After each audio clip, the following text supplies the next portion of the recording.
Probity Jones and the Fear Not Angel.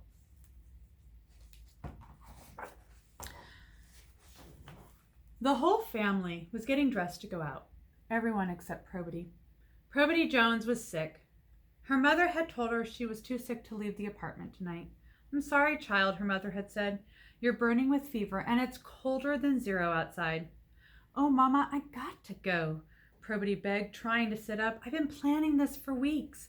I memorized all the words. I can say them perfectly. Please, Mama, please let me go with you." Then her mother heaved a sorrowful sigh. It was the kind of sigh that always made Probity feel bad. Her mother was worn out from working, worn out from taking care of her 4 children alone, worn out from forever being poor. How could Probity argue with such a sigh? "Baby," her mother said, "when I lost your daddy to sickness, promised God I'd never lose another soul. I'm keeping the family together, and you are staying home tonight." So that was final.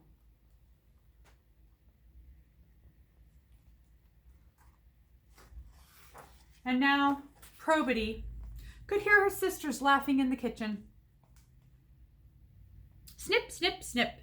That was Elfrida. Snip the tinfoil, make a star, and cover it with glitter. Probity lay on the sofa in the front room. It was dark outside. Probity was watching the white moon through the window. It shined on the snowy tops of the evergreen trees, but it moved all alone in the heaven. Probity thought, "The moon is as lonely as I am." Just then her little brother started to yell, "Where's my bathrobe? Who stole my bathrobe? I can't go without my bathrobe, you know." Elfrida said, "Go and ask Probity. Girls who lose expensive coats are liable to steal bathrobes too."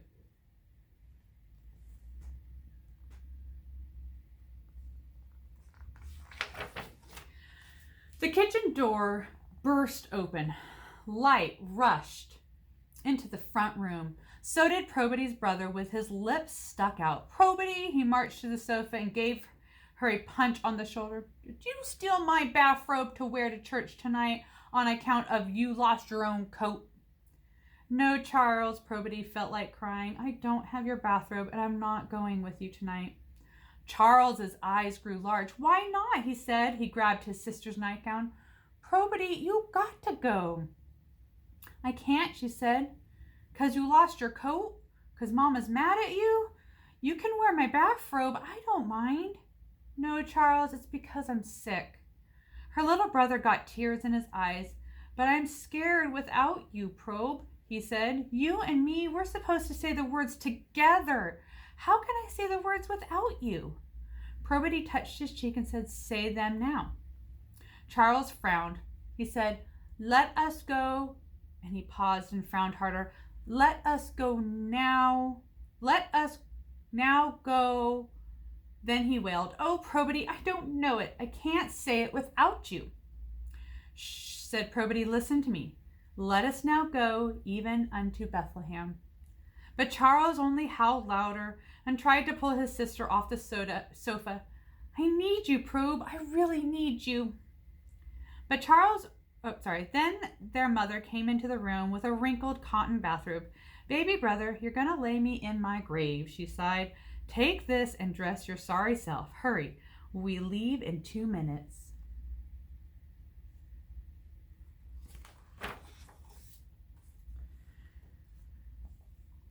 Charles ran from the room yelling, "I'm going to mess up. Nobody cares if I mess up." Probity's mother gazed at her a while. "I'm not mad at you for losing the coat," she said. "I'm just worried.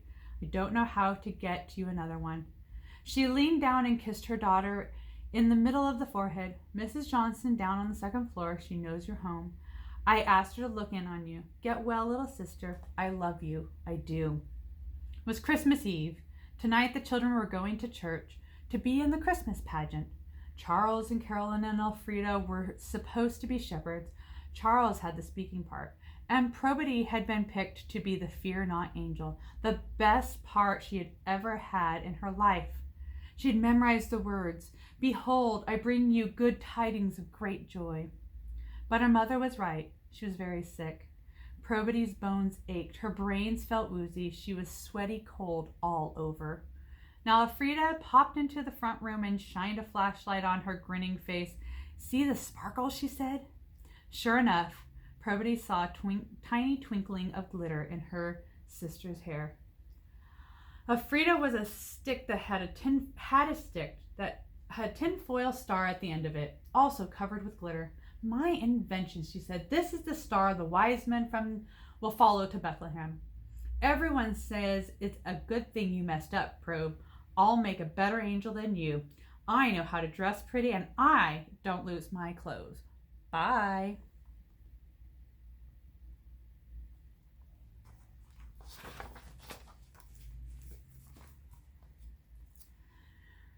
The kitchen light went off. The back door opened and shut.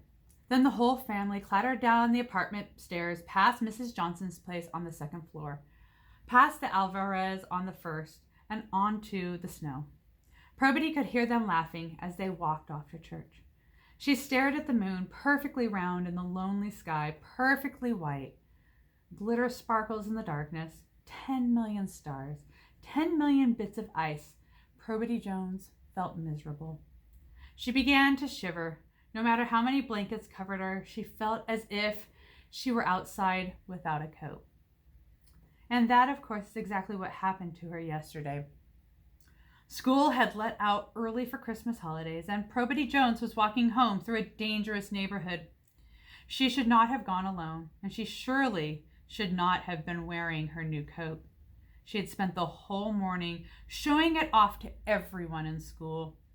At 12 noon, it started to snow, and then 3 boys began to follow her, so Probity made her feet go faster.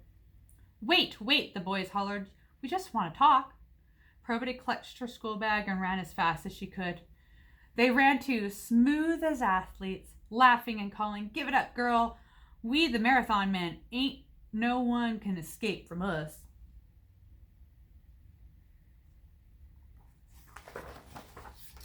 The snow was falling harder now, and Probity cut down a narrow alley, kept on running until she heard nothing but her own steps. She stopped. She stood still, holding her breath, listening. The snow was like curtains. But suddenly, 2 boys appeared behind her, one in front, yelling, "Where you think you're going, girl?" "Home," said Probity Jones. "I am going home." The loud boy grabbed her bag and opened it. "You planning to get home?" he sneered. "Walkin'," said Probity. She felt like she would cry soon. "Give me my bag back." The boy pulled out her papers and threw them into the wind, then pushed the empty bag against her stomach. No, you don't understand," he said. "How you plan to pay to get home?" "Pay?" Probity whispered. "Pay? I don't have anything." The boy stood back and roared, "Now you are a liar for sure. We saw you sashaying all up and down the school hall, proud of that coat." "The coat, girl, the coat is our pay. Give us your coat and you can go." Her new coat, Probity could not take it off. She could only bow her head and cry. So the boys unzipped the expensive coat.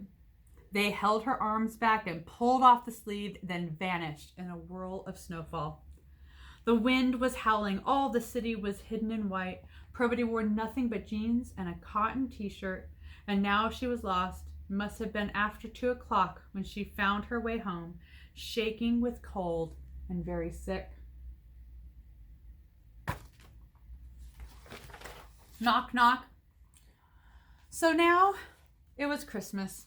It was Christmas Eve, and Probity lay in the front room, shivering and sweaty both at once. Even the moon was gone now. Outside and inside, the whole world was lonely, dark, and cold. Knock, knock. Probity thought she heard somebody knocking at the apartment door. Knock, knock. There it was again. Poor Probity. Even under the covers, she was freezing, but maybe it was Mrs. Johnson coming to check in on her. So the child slipped the blankets aside and put her bare feet down on the wooden floor. She started to walk to the kitchen door, but knock, knock, knock. The knocking was right here in the front room. Knock, knock at the window.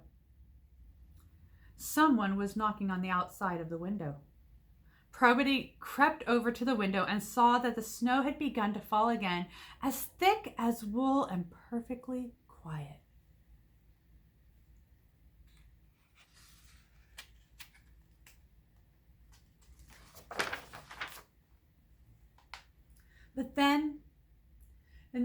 midst of the snow, she saw something else. She gasped. Just outside the window was a beautiful person dressed all in white, as bright as the moon, looking straight back into Probity's eyes. This person smiled, then opened the window on the tips of her fingers and said, "Come, Probity Jones, it's time to go." Probity could only stare. "Go where?" she whispered. The person outside was as tall as the night. She had wings whiter than the dawn, with feathers more silent than snow. Her robes were silken, and over her shoulders she wore a shawl of the softest cashmere. She bent down and kissed Probity in the center of her forehead. Why, to the Christmas pageant, of course.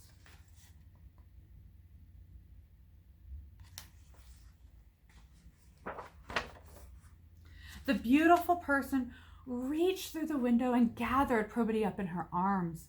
She breathed on the child from her head to her toes, and Probity grew warm. The thick snow surrounded them, and the apartment building was swallowed up, and it seemed like they were flying. Yes, they soared so high in the night that the city and all the falling snow went down below them. They ascended to the pathways of the moon, where the night is kind and 10 million stars are the size of children, and everyone was flying eastward and eastward. But then Probity glanced down and saw white mountain peaks below her bare feet. She started to whimper, "Oh no, oh no." But the one who carried her said, "Fear not, Probity. God would never let you fall, and who else but God has invited you to the pageant." They crossed a sea as deep as dreaming. Then they began to descend over another country, a dark one, a land where the only light was fires, campfires, cook fires, torches. Probity saw round hills in the night, narrow gorges between them, a little village made out of wood and stone. Faster and faster the hills rose up. They seemed covered with snow. No, not snow. The white on the hills were wool. Sheep's wool. Probity was looking at sheep alongside the hillside. And there beside them were shepherds too, 3 shepherds, keeping watch over their flocks. "Hush now," whispered the person who had flown so far, so swift, silently with Probity. "Hide inside my shawl, child, and watch. Watch."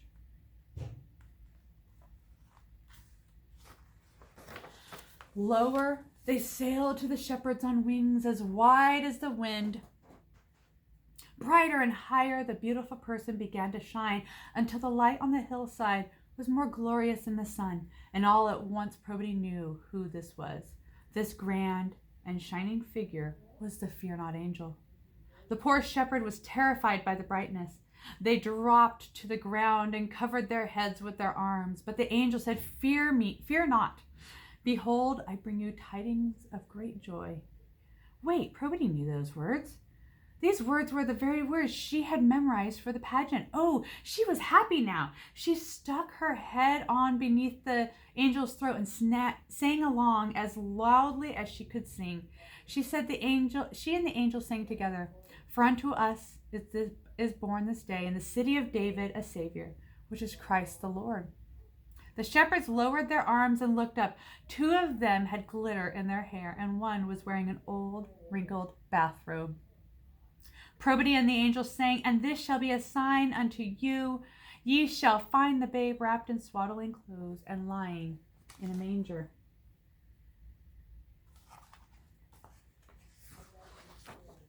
And suddenly, all the stars in heaven flew down, 10 million angels the size of children. It was as if the whole sky were a great wheel turning and burning. The angels circled the hills in the night, and the shepherds singing glory to God in the highest, the peace to the people with whom he is pleased. And the shepherds leapt up and raised their hands, worshiping God.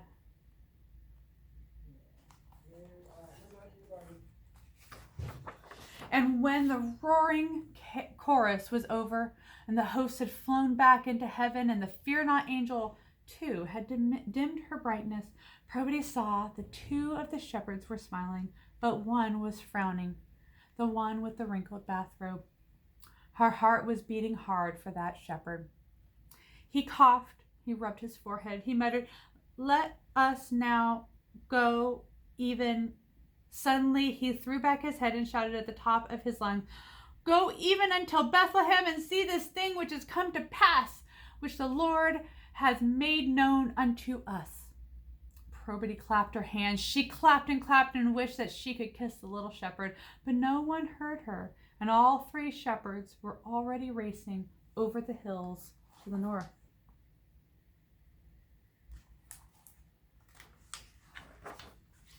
Once more, the fear not angel rose up, carrying Probity still in her shawl of cashmere. They flew north until they stopped above a little village, directly over a little stable. It started to snow, a light fall of sparkling snow. Probity saw the shepherds rushing through the village to the stable below. There they bent down and crept in through a low door. A lantern was burning inside. Then she noticed three men coming from the opposite direction, big men, strange and strong. They were pointing up at Probity as if she had something important for them. And immediately Probity knew what they needed. They needed a holy light to show them where the baby king was. These were the wise men searching for Christ the Lord. So Probity whispered in the ear of the fear not angel, "Please, can we go down some? And can I shine like you for a little while?" The fear not angel descended through the snow, then set Probity up upon the air right over the door of the stable. "Probity Jones, I'm going to miss you," said the angel. She removed the fine white shawl of cashmere and wrapped it around the child. "This shall be your shining. This shall be your light." The angel vanished in thick snow, leaving Probity and her shawl shining as bright as any star. So the wise men were able to see through the blizzard. They followed Probity's radiance, and they came to the door of the stable. "That's the one," they said, "the star we followed from the east." Then the wise men too, like the shepherd, bowed their heads and entered the stable to worship the king. Now it was Probity's turn.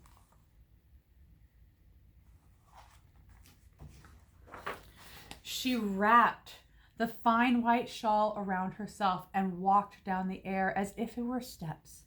She knew that everyone was looking at inside the stable, but for hadn't she told the shepherds the news? And hadn't she led the wise men here? Yes, they were looking at the Virgin Mary and at Joseph standing beside her. And there, wrapped in a white cloth, laying in the manger, the beautiful child, the Christ, the King of creation. Dear little Jesus has been born tonight.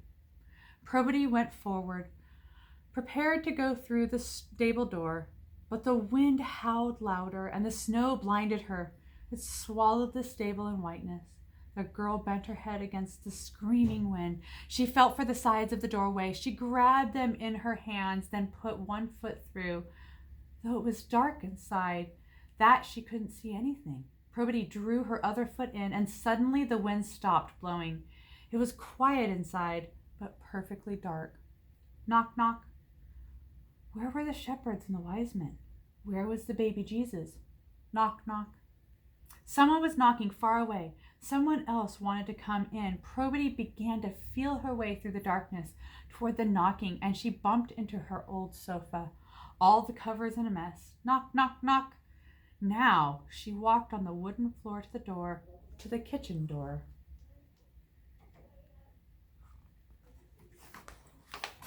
Probity, Probity.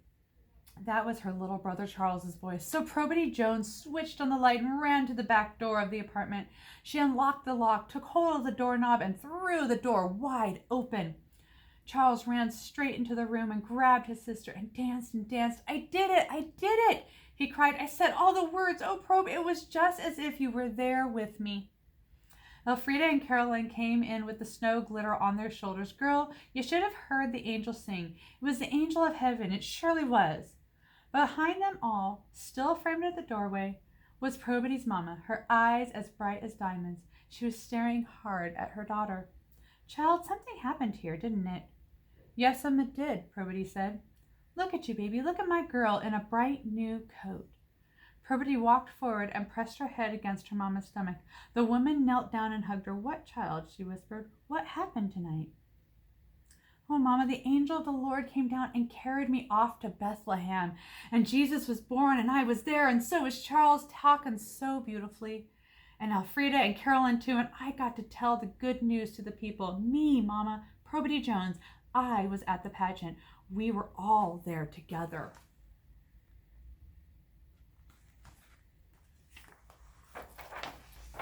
Probity wrapped the shining shawl around her mama and herself.